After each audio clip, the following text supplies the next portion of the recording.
예, 사전 각본 없이도 잘 해낼 수 있어야 한다. 사전 각본 없이도 잘 해낼 수 있어야 한다라는 제목으로 하나님 말씀 증거하도록 하겠습니다.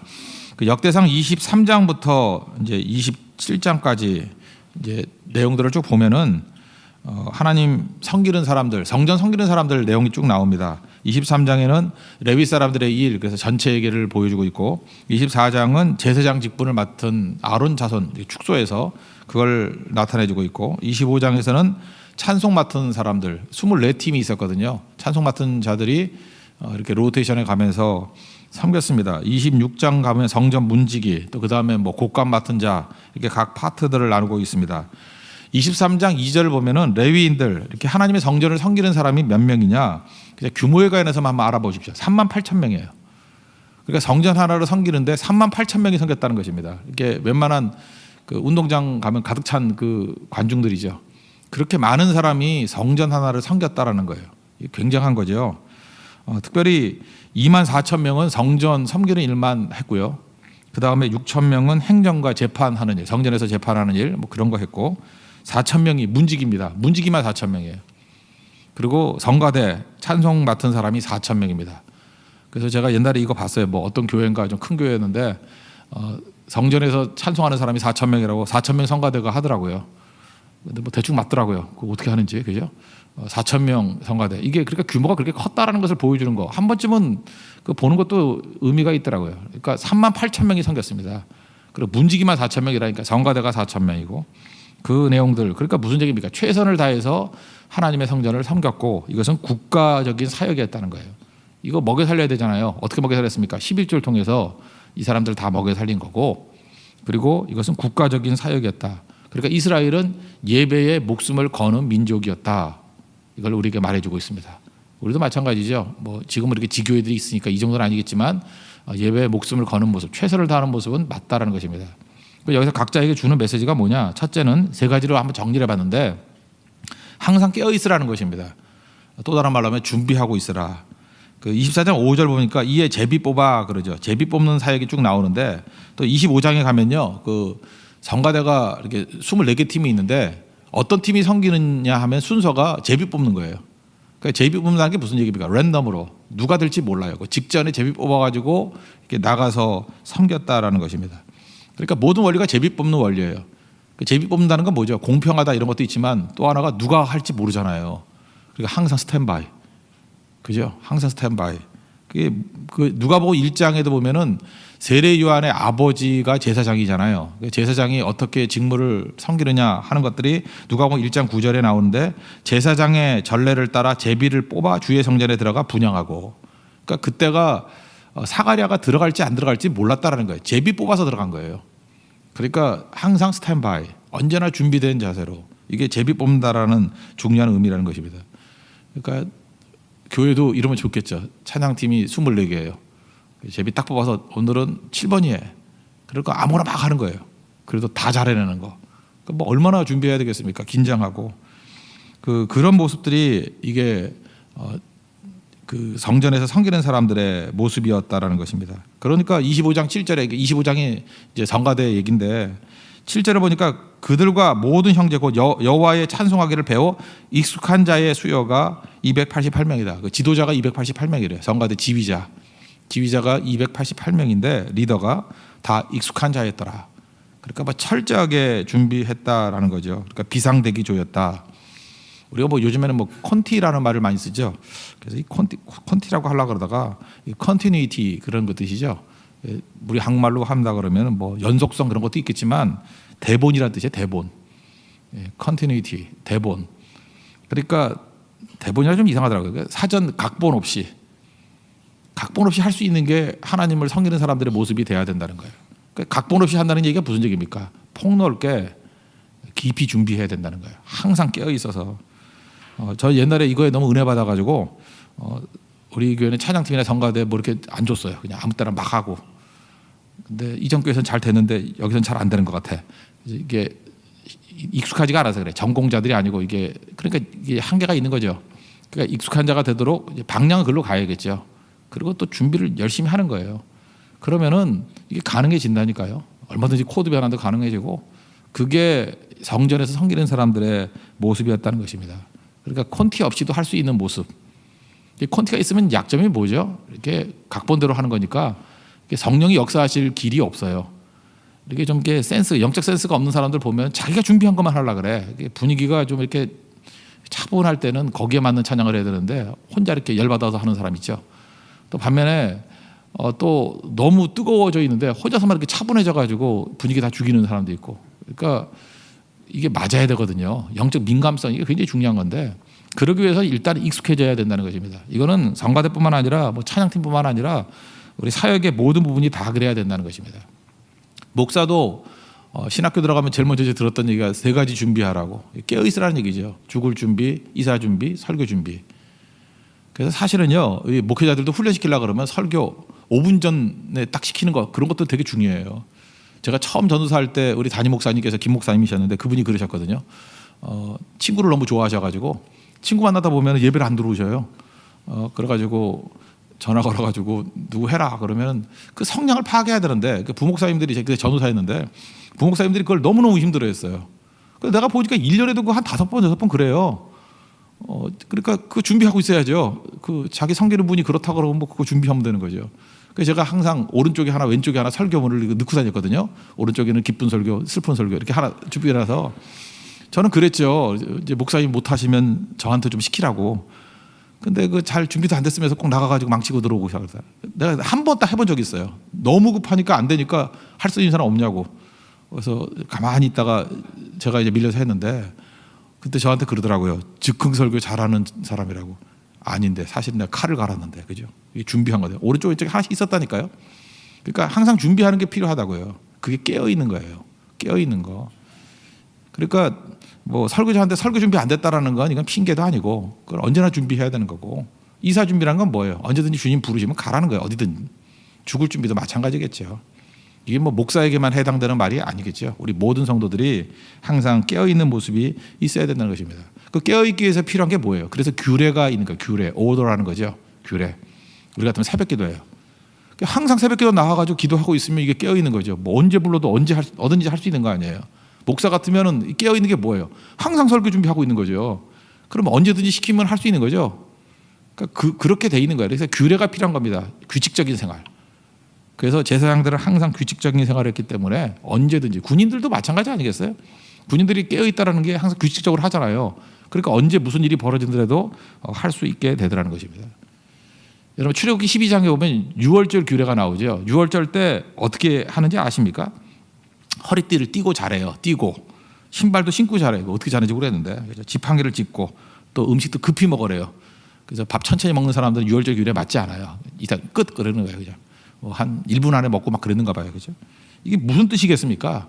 항상 스탠바이 하라는 거예요. 주님 말씀하시면 가라 그러면 뭐 잠깐만요. 밥 안 먹었는데 뭐 허리띠 어디 있어 이러지 말고 무장하고 자라는 거예요. 무장하고.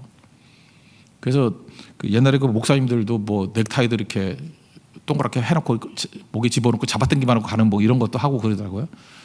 저도 한번 그랬던 적이 있어요. 옛날에 그 부교육자 할 때인데 이전 교회에 있을 때인데 한 번은 바지를 안 입고 나온 적이 있었어요. 여름철이었는데 반바지 입고 웃도리만 입고 시원하게 나올 때 그러니까 그렇게 정신이 없는 거죠. 늦게 깨고 막 이러니까. 그래서 중요한 게 뭐냐면 미리미리 다 준비하고 무장하고 있어요. 이게 6월절이에요. 1년에 한 번씩 이런 훈련 시킨 거예요. 언제든지 출발 가능할 모습으로. 핑계대지 말라는 거죠. 누가복음 14장에 보면은 이제 잔치 부를 때 거절하는 사람들 얘기 나오지 않습니까? 밭을 샀다, 뭐 소를 샀다, 장가 들었다. 이게 핑계가 된다는 거야, 안 된다는 거예요? 그래, 우리가 볼 때는 납득할 만하잖아요. 그래, 이러면은 뭐 못 갈 수도 있겠지. 근데 이거 준비 안 된 걸로 치는 거예요. 그래서 걔네들 다 버리고 길거리에 있는 사람들 데려다가 내 집을 채우라. 그리고 마지막 말씀이 뭡니까? 청함 받은 사람은 많지만 택함 받은 사람은 적다. 그러니까 택함 받은 사람 되기 위해서는 스탠바이 준비해야 된다는 것입니다. 그래서 우리 무슨 일을 하든지 잘 준비되어서 하나님 부르실 때 순종하고 나아갈 수 있는 믿음의 종 되길 바랍니다. 두 번째는 온전한 순종에 관한 말씀인데요. 이제 24장이 제사장에 관한 얘기 아닙니까? 그러면 이 제사장에 관한 얘기를 또 다시 한번 이렇게 반복하는 이유가 뭘까요? 우리가 제사장이기 때문에 그래요. 베드로전서 2장 9절을 보니까 너희는 택하신 족속의 왕 같은 제사장이다. 즉 우리가 많이 제사장 그러잖아요. 이거는 이제 우리 신약의 백성들은 우리가 다 제사장이라는 것입니다. 그 원래 그 이스라엘 백성들 가운데는 레위 족속이 제사장 족속이죠. 그러니까 일부분이잖아요. 그렇지만 이스라엘 자체가 제사장 나라인 거 아시죠? 이게 이제 아즈카라라 그러는데 부분을 드리면 전체를 드린 거와 똑같은 거예요. 그래서 이스라엘이 전체가 제사장 나라인데 하나님께서 그 중에 일부 레위 지파를 드림으로 말미암아 다 드린 걸로 인정하는 거예요. 그러니까 우리도 마찬가지예요. 우리 인생 가운데도 전부 다 하나님의 것이에요. 근데 일부분은 철저히 드려야 되는 거예요. 모든 물질이 다 하나님의 거예요. 근데 일부분은 손대지 말라. 이건 철저히 해야 돼. 그게 11조예요. 11조 드리는 게 의무 그런 게 아니고요. 전체가 다 하나님의 거라는 거를 인정하는 철저한 순종. 그게 11조라니까요. 11조는 철저히 하라는 거예요. 그래서 주일 성수도 마찬가지예요. 7일 전체 다 하나님의 것이지만 주일말은 철저히 지키라는 거예요. 그래서 아즈카라 원리거든요. 부분을 드림으로 말미암아 다 드리는 거. 이거 원래 소재 드릴 때 쓰는 건데 이렇게 곡식 가루가 있잖아요. 그 답을 태우지 않고 한 뭉치 잡아가지고 이렇게 태우는 거예요. 그걸 아즈카라를 해서 한 뭉치 잡아서 이렇게 일부분. 그러면 일부분만 태워도 다 드린 걸로. 그게 하나님의 원리입니다. 그러니까 우리 인생도 마찬가지라는 거예요. 이 제사장의 인생을 산다는 것은 우리 전체가 다 제사장이 되었다. 그래서 제사장 인생을 살아야 된다라는 것인데 여기에 아론의 네 아들 얘기가 나오죠. 24장 거기 보면은 첫째 아들과 둘째 아들 네 아들이 있었는데 첫째 아들과 둘째 아들이 제일 똑똑했겠죠. 어디나 장자들을 잘 키우니까 나답과 아비후. 근데 성경을 보면 나답과 아비후는 보이지도 않아요. 그리고 그 다음에 나오는 그 엘리에셀과 이다말이 주로 많이 나온다고요. 이유가 뭘까요? 나답과 아비후가 초창기 때 죽어서 그래요. 그게 레위기 10장 1절과 2절에 나오는데 하나님 앞에 이렇게 향로 불을 드려야 되는데 하나님께서 말씀하신 대로 만든 향불을 드려야 되는데 아무 불이나 그냥 드린 거예요. 그러니까 철저하지 못했죠. 그래서 죽었어요. 초창기에 죽은 거예요. 그래서 나답과 아비후가 아마 젊었을 때 죽었는가 봐요. 그래서 아들도 없고 해서 대가 끊겨버렸어요. 그래서 아론의 아들 그러면 엘리아살과 그 다음에 이다말밖에 없는 줄 아는데 아니 원래 나답과 아비후예요. 이게 출애굽기 30장에 나오거든요. 23절 이하에 보면은 그 하나님께 드린 향불을 만드는 방법이 뭐 모략을 뭐 얼마큼 넣고 뭐 육개를 넣고 창포를 넣고 계피를 넣고 감람기름 얼마 넣고 그 이거 하면 또 설교 한번 해야 돼요. 그죠? 이렇게 뭐 쭉 설명이 나와요. 그러니까 만들기 어려워요. 제조하는 법대로. 이거는 제사 드릴 때만 쓰는 거예요. 그런데 이렇게 불 만들지 않고 이것만 불이냐 그냥 대충 만들자 하다가 죽었다라는 것입니다.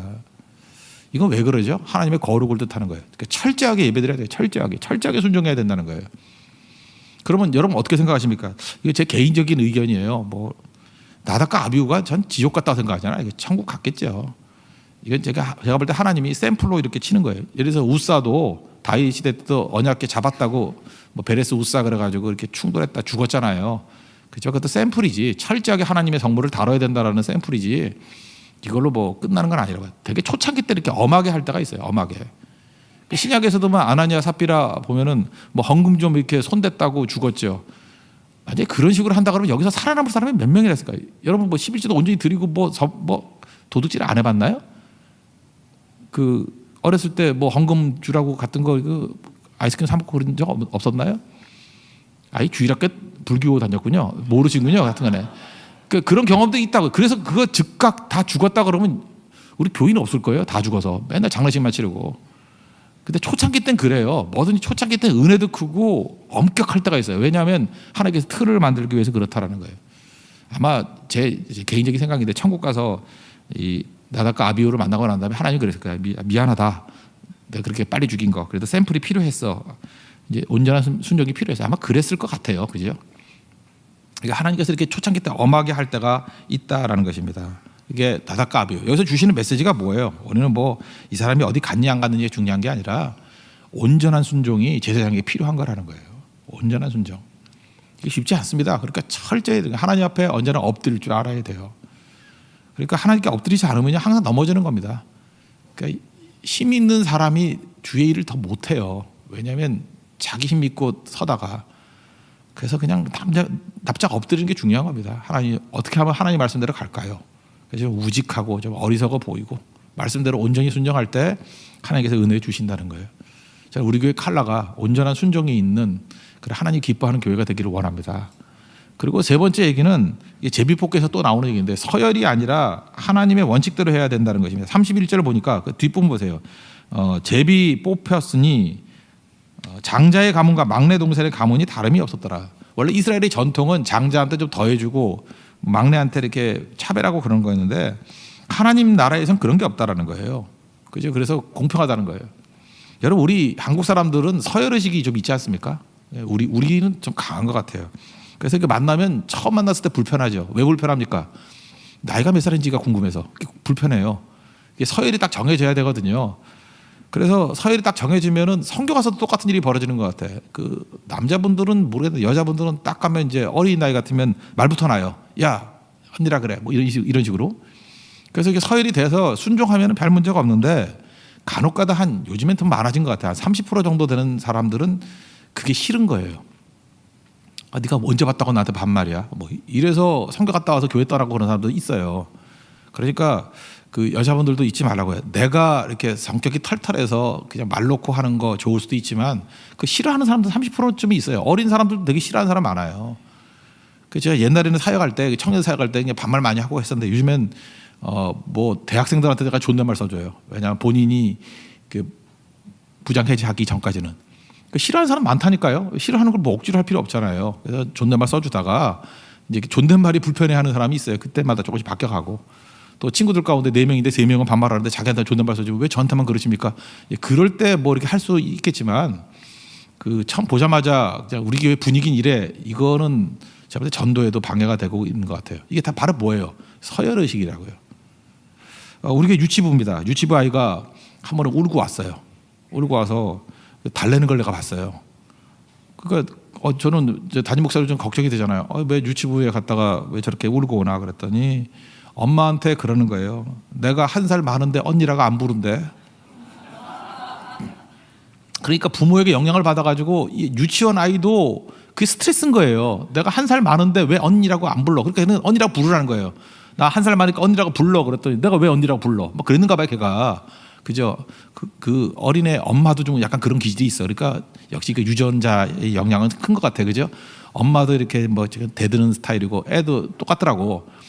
근데 이 언니네가 상처를 받은 거예요. 언니라고 안 부른다는 거에 대해서 낙심해가지고 밥도 안 먹고 굉장히 고민에 빠져 있더라고요. 그러니까 이게 어른들도 그럴 수 있겠죠. 이 세상에서의 이 서열이나 세상에서의 질서를 교회로 갖고 들어오는 거예요. 그래서 그게 안 맞아요. 예를 들어서 공무원 오래 하신 분은 공무원 생각을 가지고 교회로 들어오는 거예요.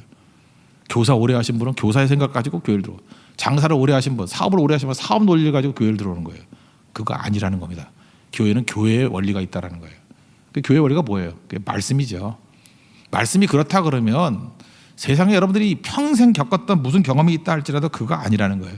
결국은 모든 싸움은 예수님 제자들하고 똑같은 거예요. 누가 높냐 그런 싸움이거든요. 누가 높아요? 말씀이 높아요. 어린아이가 할지라도 하나님 말씀이 이겁니다 하고 말씀 들고 나오면 그거 따라야 되는 거고요. 아무리 중후한 어른이라 할지라도 말씀과 위배되는 소리 들으면 divine no 하고 그거 아닙니다 라고 할 수 있는 게 교회라는 것입니다. 그래서 교회의 최고 권위는 캐톨릭에서는 교황 그러는데 개혁주의 교회에서는 뭐라 그래요? 하나님의 말씀이다. 그래서 말씀보다 큰 건 없어요. 그래서 말씀 앞에 굴복하는 겁니다. 우리가 바보라서가 아니에요. 뭐 배운 게 없기 때문에 그런 게 아니에요. 하나님을 섬기는 종들이기 때문에 말씀 앞에 무릎 꿇는 종이 돼야 된다는 것입니다. 이게 섬기는 자의 원리라는 거예요. 우리 3가지 살펴봤는데 우리 항상 깨어 있읍시다. 깨어서 스탠바이 준비된 자세에 돼 있는 그러기 위해서는 익숙해져야 돼요. 뭐든지 익숙해져서 잘 준비될 수 있는 종 되길 원합니다. 그리고 나답과 아비후를 보면 알겠죠. 하나님이 원하시는 건 온전한 순종이에요. 철저한 순종. 철저하게 순종해서 아즈카라. 부분이에요. 부분은 철저히 지키는 거예요. 부분도 대충 하면 안 돼요. 부분은 철저히 지킴을 통해서 삶 전체를 하나님께 다 드리는 거예요. 주님께서 이걸 원하시는 거예요. 불 문제가 아닙니다. 불 그렇게 소홀히 하면 네 사역 전체가 다 소홀히 될 가능성이 크다라는 거예요. 철저하게. 그리고 세상의 서열이 아니라 하나님 말씀이 가장 높다라는 것 깨닫고 말씀 앞에 무릎 꿇는 하나님의 거룩한 백성 되기를 바랍니다. 180장 찬양하겠습니다. 자리에서 일어나겠습니다. 하나님의 나팔 소리 항상 깨어 있읍시다. 깨어 있자는 자세로 180장 찬양하겠습니다.